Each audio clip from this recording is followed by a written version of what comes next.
decided to save that Pink Blush. Chad's got some lined up in the second hour, so you'll hear that then.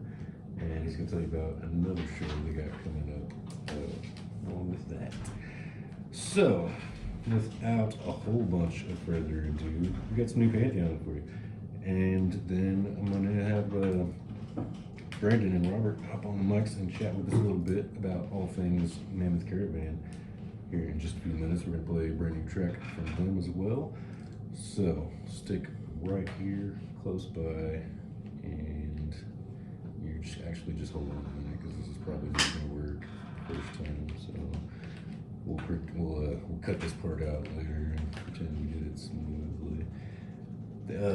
Machete Eddie, I gotta give it up to him right quick because you may have already seen it, this song, if you were on Facebook this morning. He dropped a video for us.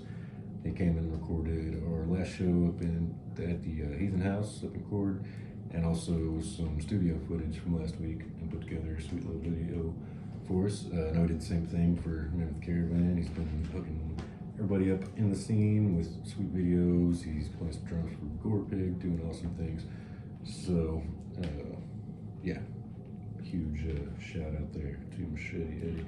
If you haven't already heard it from there, here you're hearing it the first time right now. This is off of the new album, probably gonna be out early February of next year. Empire and Ruins from Pantheon. Here is maybe Blood the Bible Bleeds. We'll try it. See how it goes.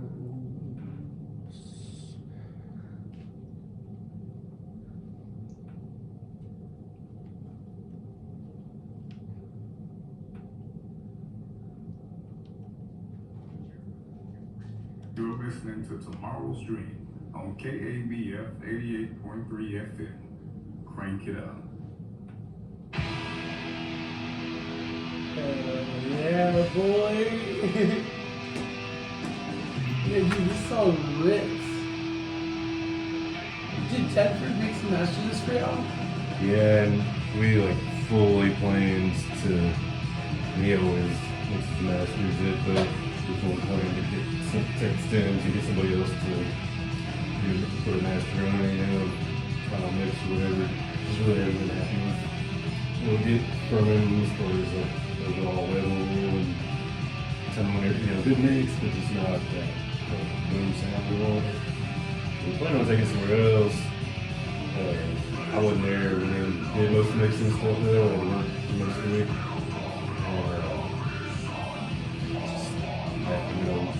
BJ said he just kind of rubbed his ass and was like, "That is fucking black dude, just like red line and shit." And he came, "Oh no, I don't know that for fucking do it."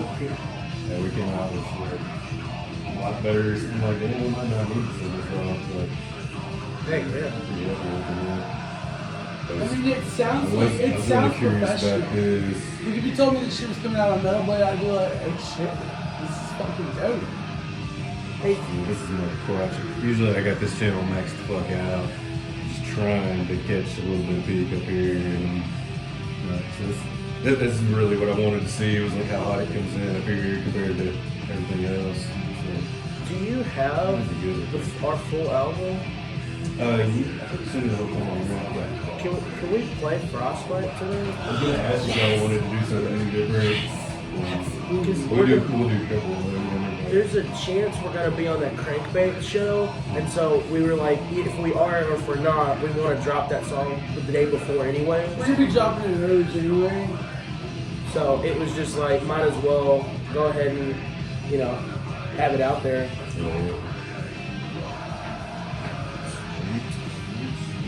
Yeah, okay, well, I think what I'll do then, I'll go ahead and there's a single Nomad, right? Yeah. We're going to do that right after this, and we'll walk on and talk for a little bit. And then we'll kind of pull up on this shit like, hey, you get a full picture of this shit? Just pull it. Like we didn't know you were playing this in. God, this is so cool. Yeah, I mean, this would be the world premiere of Frostbite. Yeah. This is so fucking fun. Like, See, because like my dad is doing this, so this is like, I've been raised as a kid. I worked with my mom with YouTube, so like, Oh, cool. And now I work at a TV station, so you get to do like on radio. This is important to me. You know what I mean? Yeah. Works like a there's only like 30 stations like this. I think it's 6,000 watts. We're looking to have one here tonight. This is a dumb question. You're Sam, right? Or are you? I'm Chad. Chad. Okay. I've never. You know Sam? Sam's Baker? Crash Guys dude. He Okay. works for the court. Okay. I was But like, you didn't meet him at the interview. no, it was just Kurt and Kurt and Corey. Because Kurt does all the like levels and stuff and like sets it up because it's at his house, and then Corey just does the interview. So were you like the spirit of your show? Yeah, I was. Oh, sweet. Hell yeah. I take pictures and videos of all our guys and put them on my Facebook. Oh, really? What's your, wait, I didn't know you on Facebook. Yeah, I did.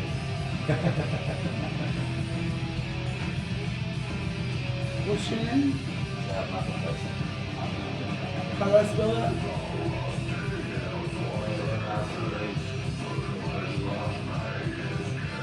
Just added you.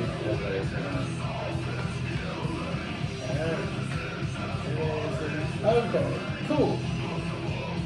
Fuck yeah, dude. Baker, I will go on record and say I think this sounds so much better than the last album, and not like a bad way. This shit No, rips. I mean, we've only, of course, had a few people here so far, but everybody's saying the same. We all feel the same. It's just like we finally. Dude, this shit Got sounds it. like It's a bush. very It's hard legit. for me, honestly, to like to accept that, even though like I agree, because this last several months I've just been feeling like really kind of blah about these songs, like wasn't digging them at all, you know. Yeah. And then it was just like once the final layers started coming together in the studio and finally hearing them right, you know, I'm like. Did y'all record bass? Still not really fun to play per se, but it's like it's happening. I mean, it's like. See, did you record This song bass? actually, I think too, is the one. I guess at the end of this one, I was like, that's the closest I've ever gotten to the pocket before. Like I was what? playing in the pocket, you know. Like, only had to like be a pocket bass player, you know. There's like, you know, it was like I probably played 4 notes instead of the 3. You know? Technically, but So when y'all did it, because like the way we did it was we did drums, guitar, and scratch vocal at the same time, and then we went back and tracked bass and like actual vocals. How did y'all do it? basically the same, except the scratch vocals, just say them to the end. Yeah. But yeah, I mean, all of us in the same room, recording it once, but with the amps isolated. Yeah. And of course, I can just behind me, so there's no bass cab even being played. You know, it's all instrumental. You didn't use a cab? No, because I'm in the same room as drums, and I didn't want it to pick up on those mics. You know. Well, what did So, you do your final with? It's You like had- it's coming through his SBT, you still get that same tone and shit, but we're not gonna mic the cabs or the bass. You know. So did you reamp it, or did you go back and actually play it? Like No, go back I and went record? back and just redid them all. Gotcha. But the thing about doing it that way, though, when you're all in the same room, but isolated, you know, you got guitar amps plugged into the other room. Yeah, yeah. Bass just made right in through the, like, played through the head, but you got out of there. I didn't even think about that. So that way, if there is any keeper, you know what I mean, like if you all nail it that first time, like yeah, you know, move right along, just come back to the vocals. Yeah, yeah. But if it's that, you know, as long as everything's isolated like that, you can go back and replace all the drum and bass tracks. Really, I remember thinking by the end of it, there was only like 1 or 2 that I would have kept my part in, you know, from it's just like, and then at that point, I'm counting on my tone to stay exactly the same when I unplug shit, take it into the other room, Yeah. everything. It's like I'm just gonna redo them all, so it's all consistent. You know. And did y'all carry cabs or anything, or did you just use the stuff that you had with your amp heads? I think just our amp, or just the guitar amp is even when I used his SBT. It's gonna sound like really my amp's only good with my cabs, you Yeah. know, like the way I'm amping it out and stuff. Like, I mean, it's just take my head in there. It's not gonna do much. I'm pulling most of my tone out the fake dark glass pedal anyway. And Hey, yeah. so yeah, I could have just DI'd a pedal, but figured so let's get that Ampeg grill on it too. Well, we did. So Yeah, now though, I'm kind of kicking myself for not being a little harsher on him without, or not harsher, but like taking more time to get my tone dialed in the way I wanted it. Because I was kind of thinking like, we're gonna get what we're gonna get, we get it close enough, and then I'm gonna tell whoever's putting this final mix on, you know, a little more compression there, a little more kind of a little more pink and growl, what's happening out of it. But everything else sounds so good now. the only thing I regret from recording over there was I wish we would have used a real bass on the clean bass.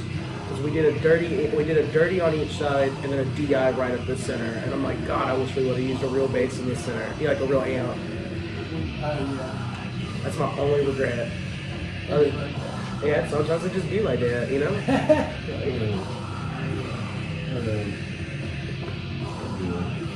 10-15 minutes or so talking about whatever. We'll wrap around with that other new song. All right. That right there, friends, was brand new Mammoth Caravan Nomad single from them, featuring Matt Johnson from the Second Life. Yeah. Let's check some mics here. We got Brandon Ringo in the house. We got, Check. There he is. And you'll see, you must be on number 3 there. Robert, I bet you're on 2. There he is. Hey, yeah. On 2, baby. Chad, we got you in the house. Yeah, I'm here under that. There you are. Cool. This roundelish table here. So yeah, brand new stuff, man. Y'all got the sweet little write-up in Decibel magazine. Like, shit. Exciting. Tell me about that. How does that come about? We got very, very, very lucky and very blessed, and it's exciting because when I started getting into heavy music, Decibel magazine was one of the magazines I got into. It was because I was going to see Slipknot and Shadows Fall, Lamb of God, and I was like, I saw them on the cover. I was like, I want to read about these guys. Then I started reading about Botch and Coalesce and all these really cool bands, and it just warped my taste and actually it's what got me into doom and death metal and all that stuff. So yeah, it was an honor. Actually, honestly, getting to play doom metal in Little Rock with the kind of the bands that have come from this town is a complete honor for me, you know. And the response from it has been insane. Just the sheer amount of articles that have now been posted based off of this one post, and it's just to have people come up at shows and be like, hey, I saw your Decibel thing, and to be a band for 4 months and be like, we just hit 5 months yesterday. 5 months and be like one of 6 bands in Arkansas that's been covered by Decibel. It feels like things are happening crazy fast. That's fantastic, man. And it seems like everything I'm seeing y'all sharing now or anything like that, not just related to that article or anything, I'm seeing the little number of shares on all y'all's posts just going crazy here lately too. So sounds like you got a lot of good grassroots, fans that are really helping out, pushing word. And, I see you got on a pretty sweet playlist or something too. It looked like earlier, right? Yeah. So we've been working with a company called Clawhammer PR, and basically they've been helping us a lot. And I get emails from them, but I kind of thought it was some junk. Is it so much to look into? They're extremely legit. Because I used to work with them when I wrote for New Noise magazine, so I already knew the guys, and so this little relationship kind of came about pretty organically as we were sending the record out to people. And so Clawhammer managed to get us on this playlist. It's Loudwire, and it's like the best metal and rock songs of the week or whatever. And so for me, it was a dream come true because Metallica's on there. So to be on the same playlist as Metallica, it makes me feel like it's a very, very fulfilling, enjoyable sensation. Total rock star moment. Definitely. Total rock star moment. Definitely one of those huge steps with a jump there, if you will, to Because I mean, realistically, all we really wanted to do, the whole reason we started this band was because we just wanted to jam. You know what I mean? Like Robert and I, we got to talking at a show at Eyes Up House, Disregard the Moldy Cheese. Shout out to the Shout Moldy out. Cheese boys. And so like, you know, we really do want to play sludge metal. I was like, yes, please. And then he's like, well, I have this guitarist named Evan, and he's like able to do it. And he just, you know, got out of the band, so like, let's jam. And I didn't play drums, and so it was like, well, you play guitar, and you play guitar, and I play guitar, so I guess I'm playing drums. So Little Rock got a 5th drummer that day. Nice. So how many bands are you in now? Now that you've at least 6 other ones, right? You can't play drums and only be in one band. Yeah. You know the rules, damn it.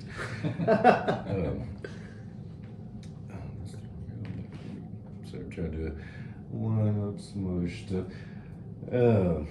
Yeah, man. So you're going to Memphis in January, is that Oh right? yeah, we're playing with legendary grind from there, Corroded. We're playing with a Rhode Island grindcore band called Moisturizer.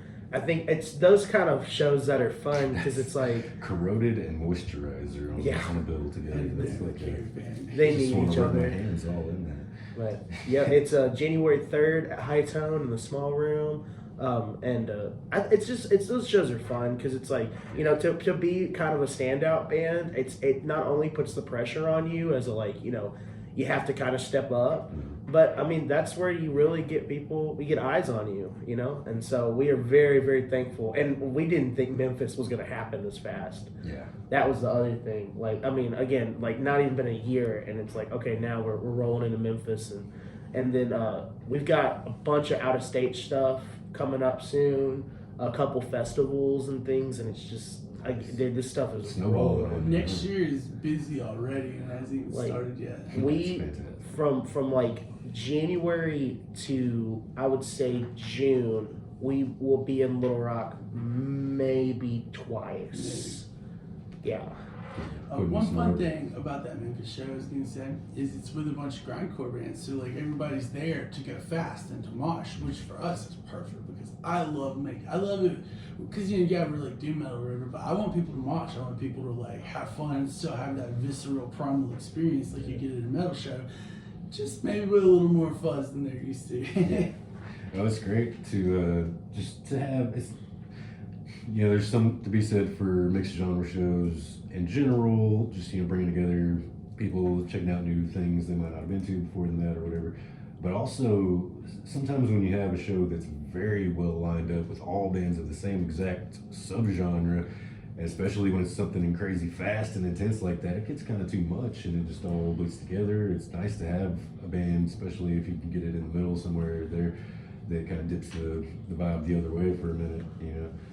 And, that's one thing that we've been really proud of is like we've kind of had this this feeling of like, so like early Full of Hell, it was they could fit on everything because they were like, you know, they're grindcore or hardcore or whatever, and they were so able to adapt to each situation, and we've kind of took that mentality in with this.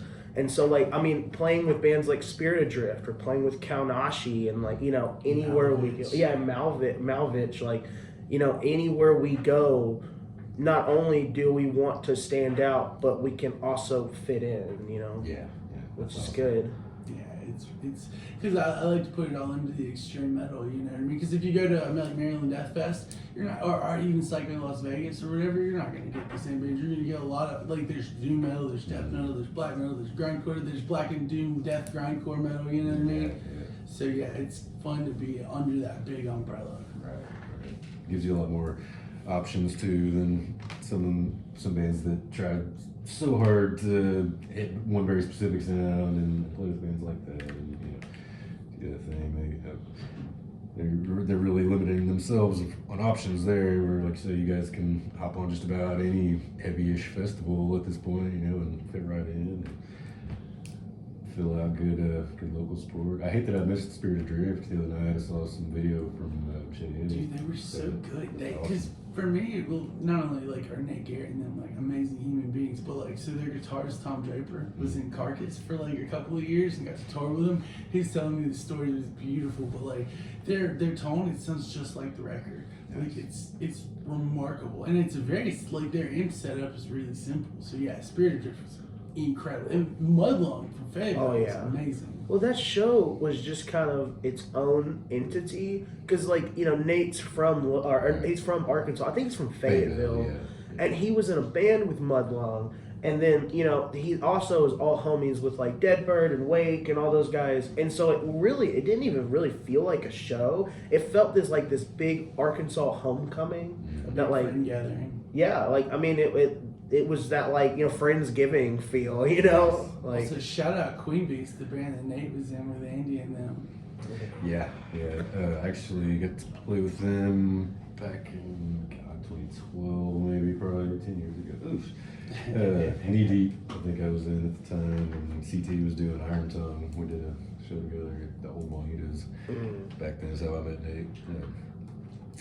And then, what was it? Shortly after he moved, I think I ended up sending him a ticket he came down for a Crowbar show a couple years later. I definitely haven't got to see him in a while, and I was really kicking myself for missing that one, especially because I'm an idiot and I mixed up some of the. So, Banging in the Rock Fest that's coming up this weekend, I'll be playing with Severe Head Wound, but admittedly, most of the bands aren't my exact style, like just what I'm going to generally listen to. It's all really heavy stuff, it's all great, it's going to be fantastic, huge fest. But, it's not mostly the type of stuff I'm listening to, so there was a few of the bands that I didn't know, and I realized the other day, because caught myself thinking, wow, that's cool, Nate's gonna be here with Spirit Adrift and then turn around and coming right back a week and a half later, because I mixed up, what was it, like Gates to Hell or something, and Creeping Death, and I thought the Gate Creeper was coming. Oh.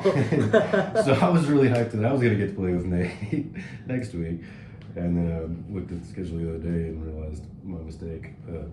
And it was two bands that aren't even playing the same night that I mixed their names up. Does it make you nervous to play a festival like Banging in the Rock with all these big, like, cool bands and stuff? Or do you get excited by that experience? I'm honestly, I gotta say, I'm just excited anytime I get to hop on that Red Room stage. It's well, before we got the hall, it was the only thing that came any kind of close to that. Oh, yeah. Just of that big boom feeling. Especially as a bass player, it's one of those fantastic stages to get on always. It's gonna be huge. I'm stoked about it.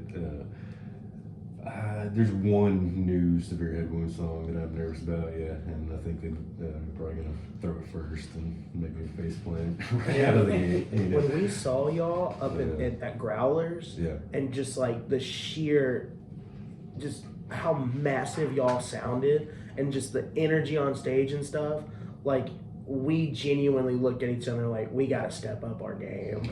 Like, so the fact that like you get to come off of Obituary and then go straight into this massive festival, it's just like I was so stoked for y'all. So Thanks, man. I'm really fortunate to be a part of this band because Zane and Trevor have been putting everything into this for like 10 years or something. I remember seeing them at downtown as like 15-year-olds and stuff. And me and most of mine, were just a few years older, but all kind of watching like, all right, watch these kids, watch them, give them a couple years, Oh yeah, because they were, a little green by the ear, but you could just tell there was that natural thing. And there's always something to be said for brothers too. I mean, everybody's got opinions on the Pantera tour, but you can't say whatever your opinion is on them. You can't say that Vinny and didn't just have it down like that. There's something to be said, I think, for anytime you get a pair of brothers on drums and guitar. Oh God, yeah. It's just there's just some magic there, Anyway, I got new shirts in the works for that, so definitely come hit them up, hit us up. Let's see. You guys haven't talked. We talked January. Let's talk for a minute. This toy drive show. Tell me everything. So this is kind of like my brainchild in a way. We did this same show setup kind of last year, and it ended up being on the same date, which is kind of crazy. Oh, that's cool. But last year it was like Turquoise Tiger and Zilla and my other band Civil Servant, and then it was supposed to be the Core Four, but it ended up they had COVID and it was just craziness, and so we had another buddy jump on that opened the show, and so the crazy thing was like last year. I mean, if you kind of look at it, and I love all the bands that were on it, and I mean this in a nice way. It was like 4 brand new, kind of like nobody-ish bands, and we ended up having 2.5 carloads of toys to bring over to the children's hospital. And so when it came around to this year, it was like, okay, well, what can we do? So we've done this. What can we do to make it bigger? And so we ended up partnering with the Crash Cast guys, and Corey and Kurt and Sam and them, and we built this crazy lineup. Like, to look at the lineup for the show, I'm so blessed that we get to have this. But it's just, how can we elevate it and make an even bigger donation? And the response so far has been awesome. Like, looking at the Facebook event and stuff. But it's Sunday, December 11th. It's a civil servant's last show, and then Mammoth Caravan, Cersei hardcore band Zashed, Little Rock Punks, Shinfo, which is Corey Fisher, and some of the My Hands the Warriors guys, other band. And then Faustian from Louisiana. They're like a Black Death band. They're just some Troy friends of Bennett's ours. thing, right? Yeah. And they came. You talk about coming out of nowhere too. Like that.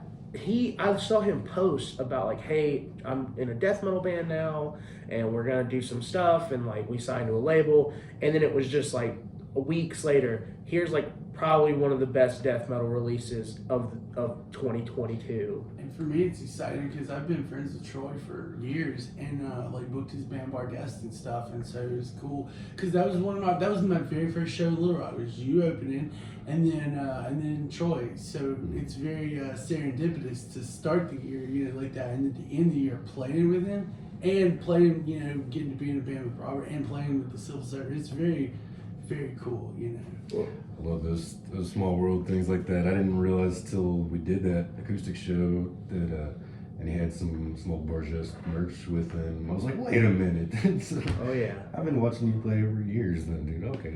So yeah, it's always, you can't meet people anymore in the scene. It's just you can't gotta figure give it out up how for I know you. them coming up here and doing like a show like this, it was a big deal, I think. Well, so originally, like, this was supposed to be on December 9th, and I booked it with Vino's like, right after the first Toy Drive show, and there was like a big calendar changeover and stuff, and so in like June, Brandon got a message from Evan Grove and was like, hey, we've got this crazy fest, and it's going to be on December 9th and 10th, and it was like, oh no.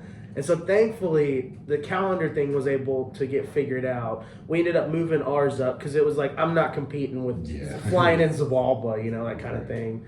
And so I'm just happy it gets to happen. This show's kind of special because, like, or at least to me, because like as a kid, my wife was at Children's Hospital because she was being tested for leukemia. And so as kind of a way to help distract and pull away from these like negative situations, they have this toy closet thing that they help children out, and they give it to them, and it's just an escape from this kind of dark reality. And so this is kind of just our way to give back, like to get to play heavy metal for kids, like get to play heavy metal so that the kids have Christmas. See, I was born on Christmas, so the holiday is very special to me. And that's what I'm excited about. I'm excited to get to do what I love, to help somebody have a good Christmas. And share that Christmas, love. baby. That's awesome. My boy almost was. He's on the 23rd. I feel it for y'all, man. Like that. Did your parents have to do the whole thing where like you make sure we get these presents for their birthday? Birthday and lunch. Oh, did they just hook you up with different wrapping paper for your? Oh yeah. Or was it all? It was all different. Christmassy It would be stuff? different wrapping paper. And God rest my grandmother's sweet soul. She always took care of me. So, and this is my first Christmas without her, which is really sad. But so I'm glad I get to do fun stuff like this. You know what I mean? It makes the holiday season a lot less heavy. Well, and the stuff like this kind of like, I mean, at the end of the day, you can't take money with you. You can't take your possessions with you. And so it's like, this is a good way to really make music feel like it's worth something, to actually help out and to do something good, And I mean, we're closing out Bangin' the Rock weekend, not a sponsored event. Yeah, no affiliation. The unofficial closing Yeah. ceremonies. Yeah, and so we're just excited to get to do it, man. And honestly, like shout out to Vinos for even letting this happen. You know, Yeah, Trey is so cool. Trey's. yeah. Shout out Trey Chancellor, you're the That's awesome. best. Oh, that's cool. I was just looking at the track we talked about. Don't know if I have time to squeeze it though. You want to do part of? Yeah, we can Is do that the first cool part. to The do? first half I'll give of you it's a half of it. Okay. Let's drop some brand new Mammoth World Caravan. premiere. Worldwide Brand new Mammoth. premiere right here. I was listening to this last week and I'm just blown away. You guys, fantastic job. Really stoked. What do y'all have a release date in mind? For February 25th. Sweet. February 25th, and keep on the lookout. We've got an insane record release show coming out in March. Yeah, the record list in March is going to be so much fun. An absolute bucket list come true kind of thing. Awesome. All right. Well, thank you guys so much for coming in. We're gonna let Chad run up the next hour, but here is a brand new Mammoth Caravan with Frostbite. You heard it here first on KABF 88.3 FM, the voice of the people. Let's go! Thank you guys so much. It was awesome. Thank you so much. Yeah. It was so much fun. Yeah, this is killer, dude.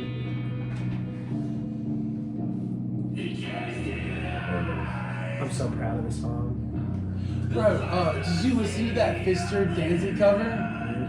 It that's what this reminds me of. And I was like, oh. but fortunately, I do.